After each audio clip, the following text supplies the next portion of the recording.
साथियों नमस्कार। कुछ भी इतना अच्छा या बुरा नहीं होता जितना वह दिखता है। धन संपत्ति का मनोविज्ञान, मॉर्गन हाउसल की रचना का दूसरा भाग आज प्रारंभ कर रहा हूं। दूसरा भाग है भाग्य और जोखिम। भाग्य और जोखिम भाई भाई है।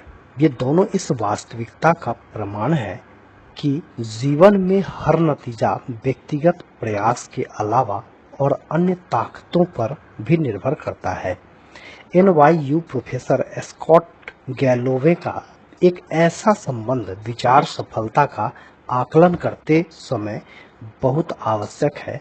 दोनों अपनी और साथ ही अन्यों की भी कुछ भी इतना अच्छा या बुरा नहीं होता जितना वह दिखता है। बिल गेट्स विश्व के उस एकमात्र हाई स्कूल में गए जहां कंप्यूटर था। सिएट से कुछ ही दूरी पर स्थित लेक साइड स्कूल में कंप्यूटर कैसे आया, यह कहानी अद्भुत है। बिल डूगल द्वितीय विश्व युद्ध में एक समुद्री विमान चालक थे जो बाद में हाई स्कूल में गणित और विज्ञान के अध्यापक बन गए। वे मानते थे कि किताबी ज्ञान बिना वास्तविक अनुभव के काफी नहीं है। वे यह भी समझते थे कि कॉलेज में पहुंचने के समय हमें कंप्यूटर की कुछ जानकारी अवश्य होनी चाहिए। स्वर्गीय माइक्रोसॉफ्ट सह संस्थापक पॉल एलन ने याद करते हुए कहा था, 1968 में डूगल ने lake side school mothers club से निवेदन किया कि वे अपनी वार्षिक फुटकर बिक्री से होने वाली आय लगभग $3000 से एक टेलीटाइप मॉडल 30 कंप्यूटर लीज पर ले जो टाइम शेयरिंग यानी समय सहभाजन के लिए जनरल इलेक्ट्रिक मेनफ्रेम टर्मिनल से जुड़ा हो। टाइम शेयरिंग का सिद्धांत 1965 में जाकर आविष्कृत हुआ। गेट्स के बाद में कहा, कोई निश्चय ही काफी दूरदर्शी था। अधिकतर यूनिवर्सिटी ग्रेजुएट स्कूलों के पास इतना अग्रवर्ती कंप्यूटर नहीं था जैसा 8वीं कक्षा में बिल गेट्स के पास था, और गेट्स को उससे बेतहाशा लगाव था। गेट्स 1968 में 13 वर्ष के थे जब वे अपने सहपाठी पॉल एलन से मिले। एलन को भी स्कूल का कंप्यूटर इस्तेमाल करने का बहुत जुनून था और दोनों मिलते ही गहरे मित्र बन गए थे। लेक साइड का कंप्यूटर वहां के सामान्य पाठ्यक्रम का भाग नहीं था, यह एक स्वतंत्र अध्ययन कार्यक्रम था। बिल और पॉल आराम से कंप्यूटर में अपनी रचनात्मकता को स्वच्छंद रूप से विचरण करने देते थे। स्कूल के बाद देर रात में या सप्ताहांत में वे कंप्यूटिंग में माहिर हो गए। अपने ऐसे ही एक देर रात के सत्र में एलन को याद है कि गेट्स ने एक बार एक फॉर्च्यून मैगजीन दिखाते हुए कहा था कि तुम क्या सोचते हो, एक फॉर्च्यून 500 कंपनी चलाना कैसे लगता होगा। एलन ने कहा था कि उन्हें इस बारे में कुछ जानकारी नहीं है, शायद एक दिन हमारी खुद की कंप्यूटर कंपनी होगी। गेट्स ने कहा कि अब माइक्रोसॉफ्ट का कुछ मूल्य $1 ट्रिलियन से भी अधिक है। अब थोड़ा सा तेज गणित। 1968 में UN के अनुसार विश्व में लगभग 303 मिलियन हाई स्कूल की उम्र के लोग थे। उनमें से लगभग 18 मिलियन US में थे और इनमें से लगभग 2,70,000 वाशिंगटन स्टेट में रहते थे। 1 लाख से कुछ अधिक सिएटल में रहते थे और इनमें से सिर्फ 300 लेक साइड स्कूल में जाते थे। 303 मिलियन से शुरू करके 300 पर खत्म। 1 मिलियन हाई स्कूल आयु के विद्यार्थी में से सिर्फ एक ने ऐसे स्कूल में पढ़ाई की जहां एक कंप्यूटर खरीदने के लिए पैसे और दूरदर्शिता का मेल था। बिल गेट्स उनमें से एक थे। गेट्स भी इसे मानने से पीछे नहीं हटे। अगर लेक साइड न होता तो माइक्रोसॉफ्ट भी न होता। उन्होंने 2005 की उत्तीर्ण होने वाली कक्षा को बताया, गेट्स अत्यधिक होशियार है और उससे भी अधिक मेहनती और अपनी किशोरावस्था में ही कंप्यूटरों को लेकर ऐसी परिकल्पना रखते थे जो अनुभवी कंप्यूटर अधिकारी भी न समझ पाए। साथ ही लेकसाइड स्कूल में जाने के कारण उन्हें 1 मिलियन में से एक वाली शुरुआती बढ़त भी मिली। अब मैं आपको गेट्स के मित्र केंट इवांस के बारे में बताता हूँ। उसने भाग्य के भाई जोखिम की उतनी ही शक्तिशाली मात्रा का अनुभव किया। बिल गेट्स और पॉल एलन का नाम माइक्रोसॉफ्ट की सफलता के कारण घर घर में प्रसिद्ध हो गया, लेकिन लेकसाइड में इन कंप्यूटर में विलक्षण प्रतिभा संपन्न हाई स्कूल किशोरों के गुट का एक और तीसरा सदस्य था। बिल गेट्स और केंट इवांस 8वीं कक्षा में घनिष्ठ मित्र बन गए। गेट्स के कथनानुसार इवांस कक्षा में सर्वश्रेष्ठ छात्र था। दोनों हद से ज्यादा फोन पर बात किया करते थे। गेट्स ने इनसाइड बिल्स ब्रेन नामक वृत्त चित्र में याद करते हुए कहा था, मुझे अब भी केंट का फोन नंबर याद है। उन्होंने कहा कि 5257851। इवांस भी कंप्यूटर में उतना ही कुशल था जितने गेट्स और एलन। लेकसाइड स्कूल को एक बार कक्षा की सारणी बनाने में कठिनाई का सामना करना पड़ रहा था। सैकड़ों विद्यार्थियों की कक्षाओं को योजनाबद्ध करना, जिससे वे अन्य कोर्स के साथ न उलझे, यह जटिलता का एक भूल भुलैया था। स्कूल ने बिल और केंट को, जो खुद बच्चे थे, यह काम सौंपा कि वे एक ऐसा कंप्यूटर प्रोग्राम बनाएं जो इस समस्या को सुलझा सके, और यह काम कर गया। और पॉल एलन के विपरीत केंट भी बिल के समान व्यावसायिक मानसिकता और अनंत महत्वाकांक्षा रखता था। केंट हमेशा अपने साथ एक बड़ा ब्रीफकेस रखता था। किसी वकील की तरह गेट्स याद करते हुए कहते हैं कि हम हमेशा योजना बनाते रहते थे कि हम भविष्य में 5 या 6 साल बाद क्या करेंगे।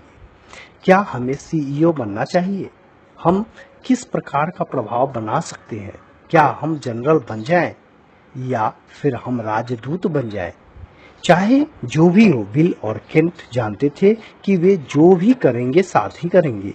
केंट के साथ अपनी दोस्ती को याद करते हुए गेट्स धीमे से चुप हो जाते हैं। लेकिन ऐसा कभी न हो सका। हाई स्कूल पास करने के पहले ही एक पर्वतारोहण दुर्घटना में केंट की मृत्यु हो गई। प्रतिवर्ष यूनाइटेड स्टेट्स में पर्वतारोहण में लगभग 3 दर्जन लोगों की मृत्यु होती है, और हाई स्कूल में एक पहाड़ पर मरने की संभावना लगभग 1 मिलियन में से एक है। बिल गेट्स ने लेकसाइड जाकर 1 मिलियन में से एक का भाग्य पाया। केंट इवांस ने 1 मिलियन में से एक का जोखिम पाया, जिसके चलते जो वह और गेट्स प्राप्त करना चाहते थे, वह उसे कभी पूरा कर ही नहीं पाया। एक जैसा बल, एक ही मात्रा, बस विपरीत दिशाएं। भाग्य और जोखिम दोनों इस वास्तविकता का प्रमाण है कि जीवन में हर नतीजा व्यक्तिगत प्रयास से परे अन्य शक्तियों पर भी निर्भर करता है। वे दोनों इतने समान हैं कि आप एक सम्मान दिए बिना दूसरे में विश्वास नहीं रख सकते। ये दोनों इसलिए अस्तित्व रखते हैं क्योंकि संसार इतना जटिल है कि आपके 100% प्रयासों से आपको 100% नतीजे नहीं मिल सकते। वे बस एक ही बात से चलते हैं।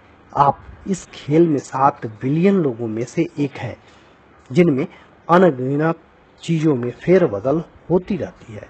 कभी कभी आपके नियंत्रण के परे के संजोगवश परिणाम आपके योजनाबद्ध प्रयासों से अधिक अहम सिद्ध होते हैं, लेकिन दोनों को मापना इतना कठिन है और स्वीकार करना इतना मुश्किल कि ये अक्सर नजरअंदाज हो जाते हैं। हर बिल गेट्स के साथ एक केंट इवांस भी होता है, जो उतना ही प्रतिभावान और प्रेरित था, किंतु जीवन के चरखे की दूसरी ओर पलट कर रह गया। यदि आप भाग्य और जोखिम को यथोचित सम्मान दें, आप पाएंगे कि वित्तीय सफलता को आंकते हुए अपनी और अन्य लोगों की कुछ भी इतना अच्छा या बुरा नहीं होता जितना वह दिखता है।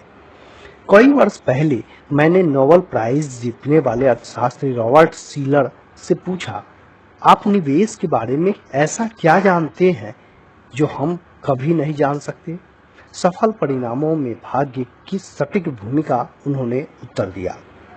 मुझे यह उत्तर बहुत पसंद आया, क्योंकि कोई भी ऐसा नहीं सोचता कि वित्तीय सफलता में भाग्य की कोई भूमिका नहीं। लेकिन चूंकि भाग्य को मापना कठिन है और यह कहना अशिष्ट है कि किसी की सफलता भाग्य के कारण है, आम रवैया अक्सर यही होता है कि भाग्य को सफलता के कारक के रूप में अनदेखा कर दिया जाए। अगर मैं कहूं कि विश्व में लगभग 1 बिलियन निवेशक हैं, क्या आप सोचते हैं कि इनमें से 10 पर मुख्यतः भाग्य के कारण अरबपति बन सकते हैं? आप कहेंगे कि बिल्कुल।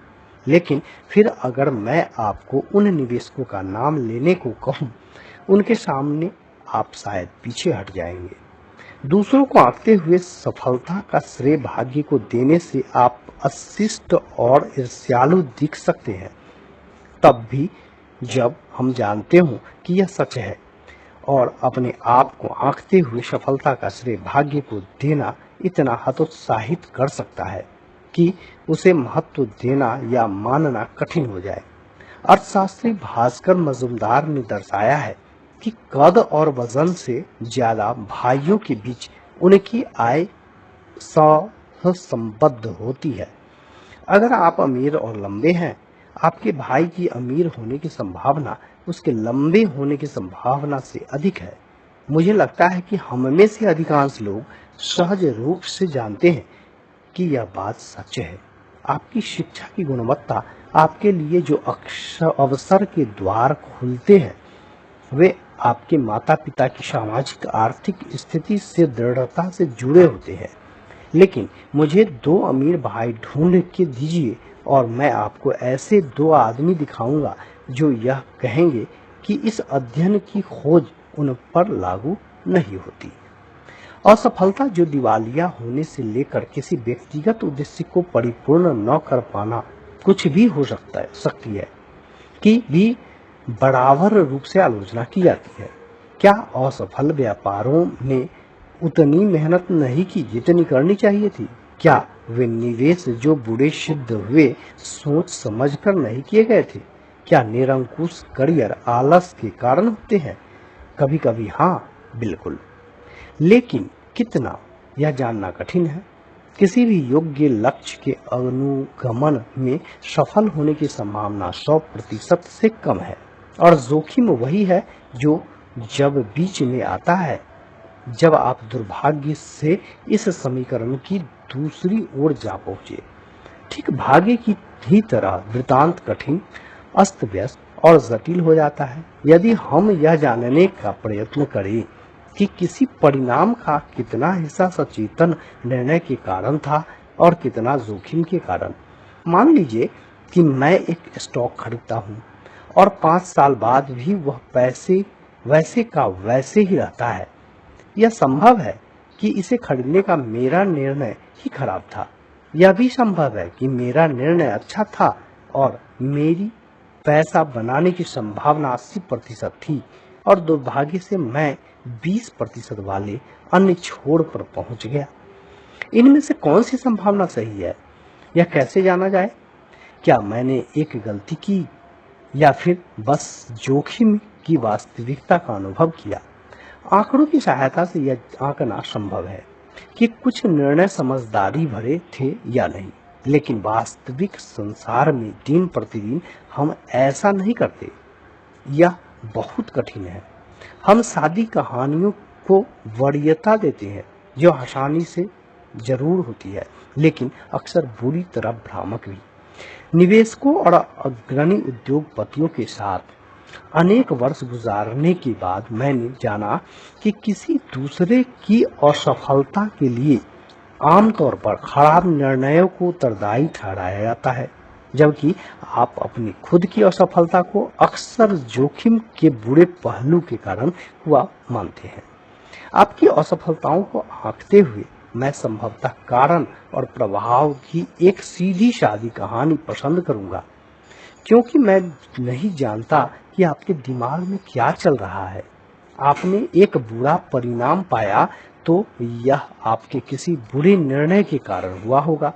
यह कहानी मुझे सबसे अधिक समझ में आती है, लेकिन जब मैं खुद को आंकता हूँ तो मैं एक ख्याली वृत्तांत रच सकता हूँ जिसके सहारे मैं अपने निर्णयों को सही ठहराकर बुरे परिणामों को जोखिम के मत्थे मढ़ सकूं। फोर्ब्स मैगजीन का कवर ऐसे गरीब निवेशकों की सराहना नहीं करता जिन्होंने निर्णय तो समझदारी भरे लिए, किंतु दुर्भाग्यवश जिन्हें जोखिम का बुरा पहलू झेलना पड़ा। लेकिन यह ऐसे अमीर निवेशकों का गुणगान अवश्य करता है जिन्होंने ठीक ठाक या फिर लापरवाही वाले निर्णय लिए लेकिन भाग्यशाली निकले। दोनों ने एक ही सिक्का उछाला, लेकिन उसके गिरते समय बाजी पलट गई। इसका खतरनाक पहलू यह है कि हम सब पैसे के बारे में यह जानने का प्रयत्न कर रहे हैं कि क्या काम करता है और क्या नहीं, कौन सी निवेश नीतियां काम करती है और कौन सी नहीं, कौन सी उद्योग नीतियां काम करती है, कौन सी नहीं। आप अमीर कैसे बनते हैं, आप गरीब होने से कैसे बच सकते हैं। हम सफलताओं और सफलताओं की समीक्षा कर ये पाठ सीखने का प्रयास कर रहे हैं और कह रहे हैं वही करो जो इसने किया, जो उसने किया उससे बचो। अगर हमारे पास कोई जादुई छड़ी होती तो हम जान पाते कि इन परिणामों का कितना अनुपात ऐसे कार्यों के कारण है जो दोहराए जा सकते हैं बनाम अनियमित जोखिम और भाग्य की भूमिका जो इन कार्यों को इस या उस ओर धकेलते हैं। लेकिन हमारे पास कोई जादुई छड़ी नहीं है, हमारे पास दिमाग है जिसे अधिक बारीकी के बगैर सरल उत्तर चाहिए। इसलिए उन विशेषताओं को पहचानना जो हमें अपनानी चाहिए या जिनसे बचना चाहिए बेहद कठिन हो सकता है। अब मैं आपको एक और कहानी सुनाता हूँ, एक ऐसे व्यक्ति की जो बिल गेट्स की ही तरह बेतहाशा सफल था, लेकिन जिसकी सफलता को भाग्य या कौशल ने बांधना कठिन है। कॉर्नेलियस वेंडरबिल्ट ने अपने रेल मार्ग साम्राज्य को विस्तृत करने के लिए बस कुछ व्यापारिक करार पूरे ही किए थे। उनके एक व्यवसाय सलाहकार ने आगे झुककर वेंडरबिल्ट को बताया कि हर वह करार जिसके लिए उन्होंने सहमति दी थी वह किसी न किसी तरह कानून को तोड़ रहा था। हे भगवान, जॉन वेंडरबिल्ट ने कहा कि तुम्हें लगता है कि रेल मार्ग स्टेट ऑफ न्यूयॉर्क के कानून के अनुसार चल सकता है? क्यों? बोलो, क्या ऐसा हो सकता है? इसे पढ़ने के बाद मेरा पहला विचार यह था, इस रवैये के कारण ही वे इतने सफल थे। वेंडरबिल्ट के समय में कानून रेल मार्ग को अनुमति नहीं देता था, इसलिए उन्होंने कहा कि भाड़ में जाए और कैसे भी अपना काम किया जाए। वेंडरबिल्ट बेतहाशा रूप से सफल थे, इसलिए उनकी कानून तोड़ने की आदत जो कुख्यात और उसकी सफलता के लिए निर्णायक थी, उसे ऋषि ज्ञान के रूप में देखना लुभावना लग सकता है। उस बेजोर दूरदर्शी ने कुछ भी अपने रास्ते में नहीं आने दिया, लेकिन यह विश्लेषण कितना खतरनाक है। कोई भी समझदार व्यक्ति खुल्लम खुल्ला अपराध को उद्यमी विशिष्टता के रूप में इस्तेमाल करने की सलाह नहीं देगा। आप आसानी से वेंडरबिल्ट की कहानी के अलग तरह से रूप लेने की कल्पना कर सकते हैं। एक नियम विरोधी जिसकी नई कंपनी एक अदालत के आदेश से धराशायी हो गई। इसलिए यहाँ पर एक समस्या है। आप वेंडरबिल्ट की कानून तोड़ने के लिए उतनी ही प्रशंसा कर सकते हैं जितनी आप एनरॉन की इसके लिए आलोचना करते हैं। शायद इनमें से एक भाग्यवश कानून के हाथों से बच निकला, जबकि दूसरा जोखिम के छोर पर जा पहुंचा। जॉन डी रॉकफेलर की कहानी भी ऐसी ही है। उनका बार बार कानून की आंखों में धूल झोंकना। एक न्यायाधीश ने एक बार अपनी कंपनी को आम चोर के समान कहा था।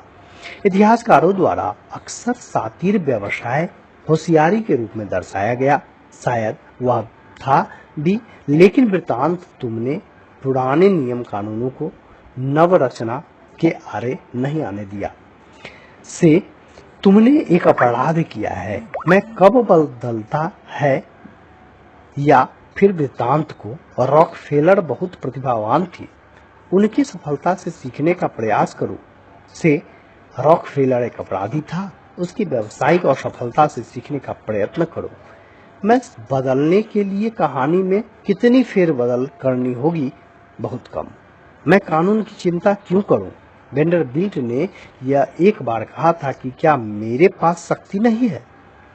उनके पास थी और उसने काम भी किया, लेकिन उन शब्दों की किसी ऐसी कहानी के अंतिम शब्दों के रूप में कल्पना करना काफी आसान है जिनका परिणाम बिल्कुल अलग हो। निडरता और लापरवाही के बीच की रेखा बहुत महीन हो सकती है। जब हम भाग्य और जोखिम को उनके उचित लेखा न दे तो वे अदृश्य हो सकते हैं। बेंजामिन ग्राहम अब तक के महानतम निवेशक, मूल्य निवेश के जनक और वॉरेन बफेट के शुरुआती गुरु के रूप में जाने जाते हैं, लेकिन बेंजामिन ग्राहम के अधिकांश निवेश सफलता GEICO स्टॉक के एक बड़े भाग का स्वामी होने के कारण थी, जिसके उनके खुद के अनुसार हर उस विविधीकरण का नियम तोड़ के रख दिया जिसे ग्राहम ने खुद अपने प्रसिद्ध मूल ग्रंथों में लिखा था। यहाँ निर्भीकता और लापरवाही के बीच की महीन रेखा कहाँ स्थित है मुझे नहीं पता। ग्राहम ने अपने GEICO ब्रोनेंजा के बारे में लिखा, एक भाग्यशाली मौका या एक अत्यंत समझदारी वाला निर्णय। क्या हम इनके बीच का अंतर बता सकते हैं? आसानी से नहीं। इसी प्रकार हम सोचते हैं कि मार्क जुकरबर्ग प्रतिभावान है क्योंकि उन्होंने याहू के 2006 के $1 बिलियन में उसकी कंपनी खरीदने के प्रस्ताव को अस्वीकार कर दिया। उन्होंने भविष्य को बुझा और अपनी बात पर डटे रहे, लेकिन लोग माइक्रोसॉफ्ट द्वारा खरीदे जाने के प्रस्ताव को ठुकराने के लिए याहू की उतनी ही आलोचना करते हैं।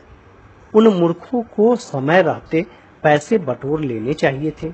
उद्यमियों के लिए यहाँ क्या सबक है मुझे बिल्कुल अंदाजा नहीं, क्योंकि भाग्य और जोखिम की स्पष्ट व्याख्या करना कठिन है। इसके और भी कितने ही उदाहरण हैं। अनगिनत सौभाग्य और सफलताएं लिवरेज का परिणाम है। सर्वश्रेष्ठ और सबसे बुरे प्रबंधक और कर्मचारियों को जितना हो सके उतना बाध्य करते हैं। ग्राहक हमेशा सही होता है और ग्राहक नहीं जानते कि उन्हें क्या चाहिए। दोनों स्वीकृत व्यावसायिक ज्ञान है। प्रेरक रूप से निर्भीक और मूर्ख लापरवाह के बीच की रेखा की मोटाई मात्र 1 मिलीमीटर भी हो सकती है, जिसे बस पश्च दृष्टि से देखा जा सकता है। भाग्य और जोखिम एक दूसरे की कार्बन कॉपी है। यह कोई ऐसी समस्या नहीं जिसे आसानी से सुलझाया जा सके। जब हम वित्त प्रबंधन की सर्वश्रेष्ठ शैली के बारे में सीखने का प्रयास करते हैं तो भाग्य क्या है, कौशल क्या है और जोखिम क्या है, यह पहचानना सबसे कठिन समस्या है। लेकिन ऐसी 2 बातें हैं जो आपको बेहतर दिशा दिखा सकती है। ध्यान रखें कि आप किसकी प्रशंसा और सराहना करते हैं। इस बात का भी ध्यान रखें कि आप किसे नापसंद करते हैं और उसके जैसा नहीं बनना चाहते। या फिर ध्यान रखिए कि जब आप यह मानने चले कि 100% परिणाम प्रयास और निर्णयों पर निर्भर है।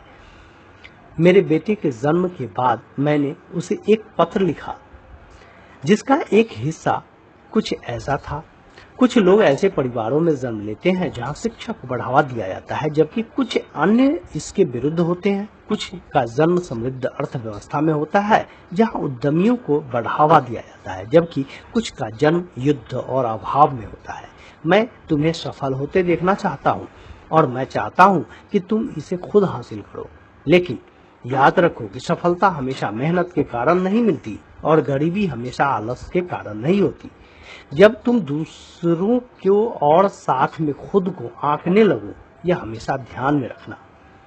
इसलिए व्यक्ति विशेष और केस स्टडी पर कम और व्यापक प्रतिमानों पर अधिक ध्यान दें। किसी व्यक्ति विशेष का अध्ययन खतरनाक हो सकता है, क्योंकि हम अक्सर चरम सीमा के उदाहरण लेते हैं, जैसे अरबपति सीईओ या वे जो बुरी तरह से असफल हुए, जो खबरों में रहते हैं। और चरम सीमा के उदाहरण अक्सर अपनी जटिलता के कारण अन्य परिस्थितियों में लागू नहीं होते। जितना चरम कोई परिणाम होता है, उतना ही कम उसके सबक को आप अपने जीवन में लागू कर पाएंगे, क्योंकि यह परिणाम उतना ही अधिक भाग्य और जोखिम के चरम सीमाओं से प्रभावित हुआ होगा। आप सफलता और असफलता के व्यापक प्रतिमानों को देख अभियोज्य बोध के निकट पहुंच जाएंगे। प्रतिमान जितना सामान्य होगा, उतना ही अधिक वह आपके जीवन में लागू हो सकेगा। वॉरेन बफेट की निवेश सफलता का अनुकरण कर पाना कठिन है, क्योंकि उनके परिणाम इतने चरम हैं। उनकी आजीवन उपलब्धियों में भाग्य की भूमिका संभवतः बहुत अधिक है।